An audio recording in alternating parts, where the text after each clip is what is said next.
Yesterday हमने algorithm को discuss किया था।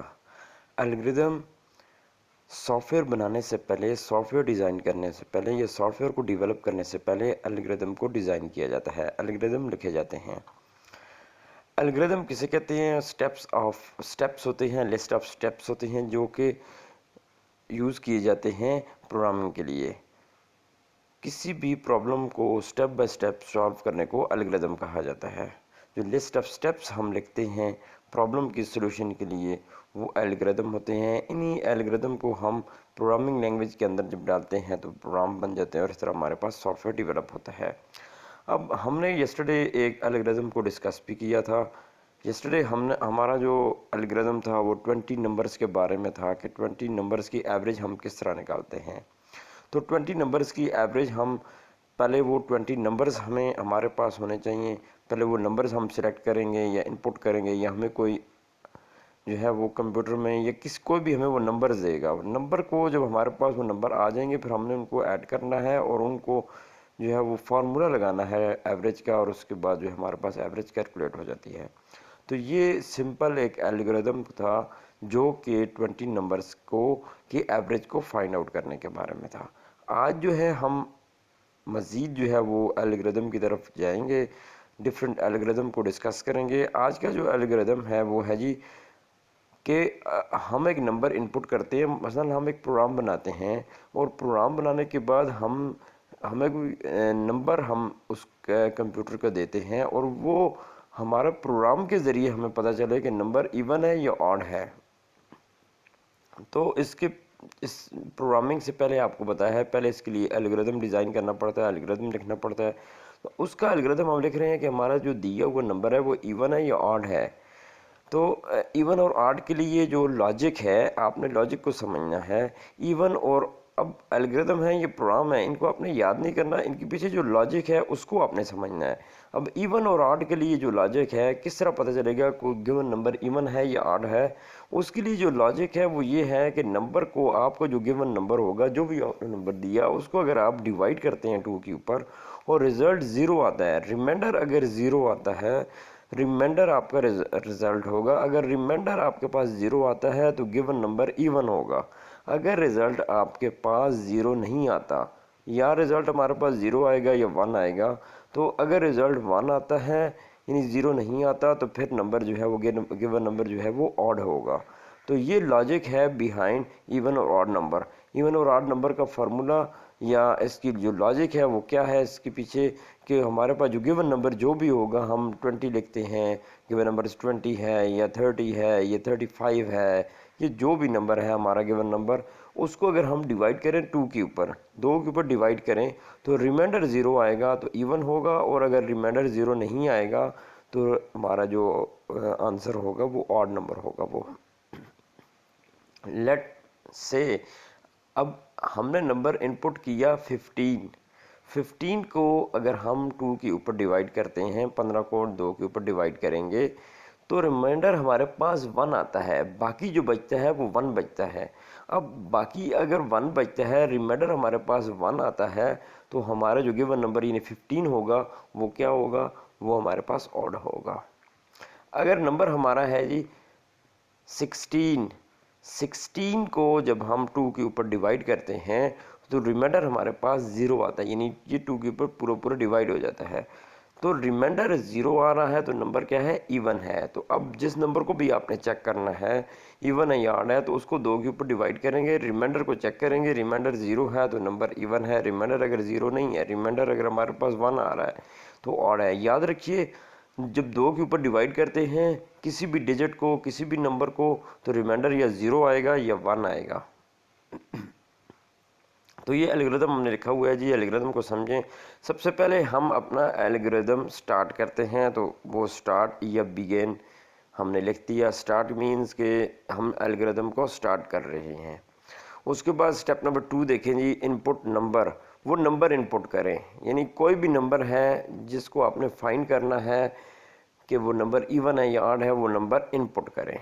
इन नंबर को रीड करें, नंबर इनपुट करें, यूज़र वो नंबर दे, आप वो नंबर लिखें। उसके बाद स्टेप नंबर 3 में जाएं, डिवाइड द नंबर बाय 2। अब वो जो नंबर यूज़र ने दिया हुआ है, आपने जो नंबर लिखा है, जो नंबर आपको मिला है, जो भी नंबर इनपुट हुआ है उसको 2 के ऊपर डिवाइड करें। स्टेप 3 था कि उस नंबर को 2 के ऊपर डिवाइड कर दें। स्टेप नंबर 4 में देखें जी, if the reminder of step 2, हमारे पास, सॉरी ये स्टेप 2 नहीं है, ये स्टेप 3 है। अगर हमारे पास स्टेप 3 का जो रिज़ल्ट रिमाइंडर आ रहा है वो अगर 0 है, स्टेप 3 में देखें, डिवाइड द नंबर बाय 2, उस नंबर को हमने 2 के ऊपर डिवाइड किया, तो फिर if the reminder of step 2 नहीं है, ये स्टेप 3 है, मिस्टेकनली 2 लिखा गया है। तो अगर हम स्टेप 3 में जो रिज़ल्ट हमारे पास जो रिमाइंडर आ रहा है वो अगर 0 है तो 5 में क्या है जी, नंबर इज़ इवन, हमारा वो नंबर इवन होगा। अदरवाइज वरना number is odd, number odd हो जाएगा और अब एल्गोरिथम हमारा ख़त्म हो जाएगा। फिनिश लिखते हैं, स्टॉप लिखते हैं, एंड लिखते हैं, यानी एल्गोरिथम हमारा स्टार्ट जब होगा तो स्टार्ट लिखना है या बिगिन लिखना है, और जब एंड होगा तो एंड लिखना है या स्टॉप लिख देना है। अच्छा ये देखें, इनपुट नंबर, दूसरे स्टेप में जाए, इनपुट नंबर लिखे हुए हैं। लेट्स सपोज आपने नंबर लिखी है 5, डिवाइड द नंबर बाय 2। वो कहता है कि नंबर डिवाइड, स्टेप 3 में देखें, डिवाइड द नंबर बाय 2, हमने नंबर लिखा था 5 फॉर एग्जांपल, 5 को 2 के ऊपर हमने डिवाइड किया तो रिमाइंडर क्या आता है, 1 आता है। स्टेप 4 में जाएं, if the reminder of step 2 is 0 है, नहीं है तो क्या है, 0 अगर होगा तो नंबर इज़ इवन, अगर नहीं है तो अदरवाइज नंबर इज़ ऑड। अगर नहीं है 0 तो नंबर ऑड होगा और हमारा एल्गोरिथम स्टॉप हो जाएगा। तो ये इसके पीछे लॉजिक है जिसको आपने समझना है कि नंबर को इवन और ऑड का किस तरह पता चलेगा।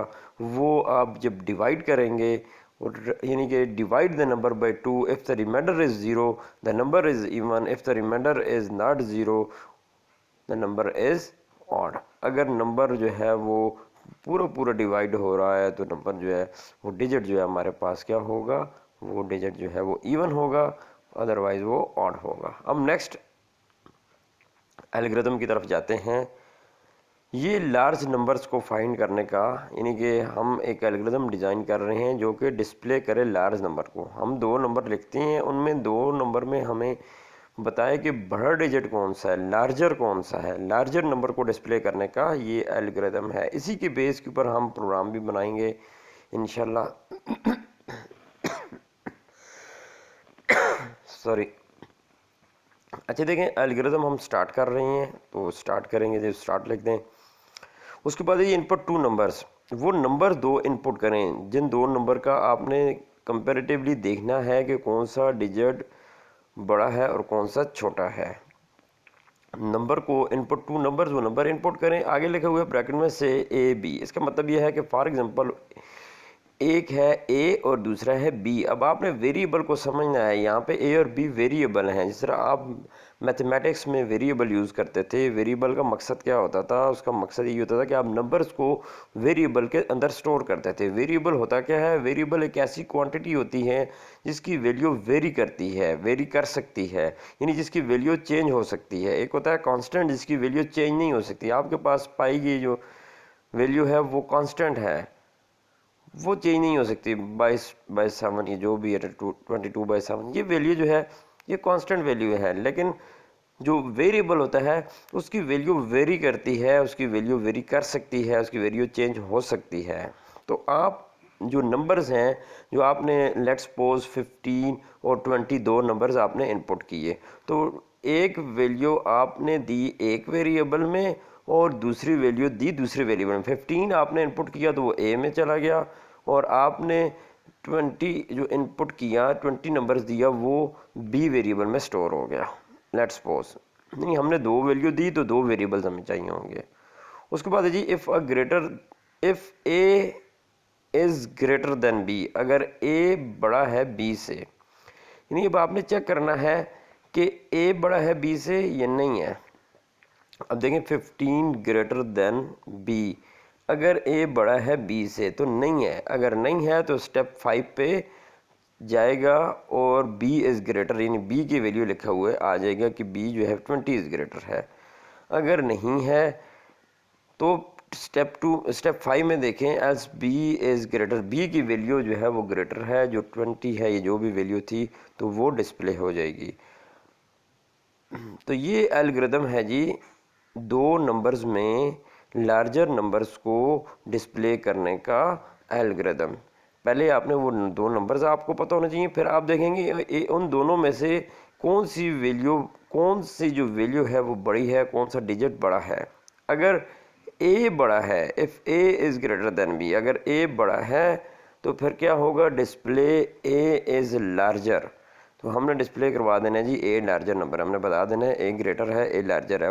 एल्स का मतलब है वरना, otherwise else B is greater. तो वरना अगर वो ए नहीं है बड़ा तो फिर बी बड़ा होगा, फिर बी इज़ ग्रेटर देन कर देंगे। अब 15, अब देखें जी, अब आपने दो वैल्यू जो इनपुट की थी 15 और 20, हमारे पास लेट्स सपोज दो नंबर्स हैं 15 और 20। 15 ए की वैल्यू है और बी की वैल्यू है 20। हम गए इफ़ ए स्टेप नंबर 3 में, if A is greater than B, A की वैल्यू है 15, 15 ग्रेटर देन बी, 15 बी से या 15 20 से बड़ा नहीं है, ग्रेटर नहीं है, तो वो ए फिर ये नहीं लिखेगा कि ए की वैल्यू बड़ी है, बल्कि स्टेप नंबर 5 में जाएगा और बी की वैल्यू यानी कि 20, बी की जगह बी की वैल्यू आ जाएगी 20 इज़ ग्रेटर और स्टॉप हो जाएगी। यानी एक एल्गोरिथम है, एक हमें रास्ता बता रहा है कि हमने किस तरह बड़े डिजिट को, लार्जर नंबर्स को जो है दो नंबर में जो लार्जर नंबर होगा, ग्रेटर नंबर होगा, उसको किस तरह हमने डिस्प्ले करवाना है, किस तरह फाइंड करना है। तो डेफिनेटली हम अभी इसके जो एल्गोरिथम होते हैं यहाँ पे हम कोई रूल्स रेगुलेशन फॉलो नहीं करते, किसी भी कोई सेंटेक्स वगैरह उसको हम फॉलो नहीं करते। तो होपफुली आपको कुछ ना कुछ समझ आनी शुरू हो गई होगी। लेकिन अगर आपको समझ नहीं भी आई तो आपने परेशान नहीं होना, आगे मज़ीद हम एल्गोरिथम को डिस्कस करेंगे तो आपको बहुत सारी बातें क्लियर होना शुरू हो जाएंगी। यहाँ पे आपने जस्ट ये देखना है, ये बहुत ही सिंपल किस्म के एल्गोरिथम मैंने आज डिस्कस किए हैं आपके साथ। पहला एल्गोरिथम था, उसमें थोड़ी सी लॉजिक थी कि कौन सा नंबर जो है वो इवन है और कौन सा ऑड है, वो बेस करता है एक लॉजिक के ऊपर। और वो लॉजिक क्या है कि डिवाइड करेंगे नंबर को, और नंबर अगर पूरा पूरा डिवाइड होता है, रिमाइंडर हमारे पास 0 आ रहा है तो वो नंबर जो है वो इवन है, अदरवाइज अगर रिमाइंडर हमारे पास 1 आ रहा है तो वो नंबर हमारा जो है वो ऑड होगा।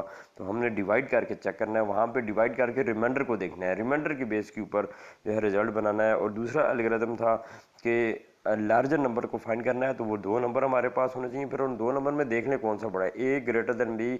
आप जिस तरह मैथमेटिक्स में वो सिंबल लगाते थे ग्रेटर देन वाली, वो भी आप यूज़ कर सकते हैं।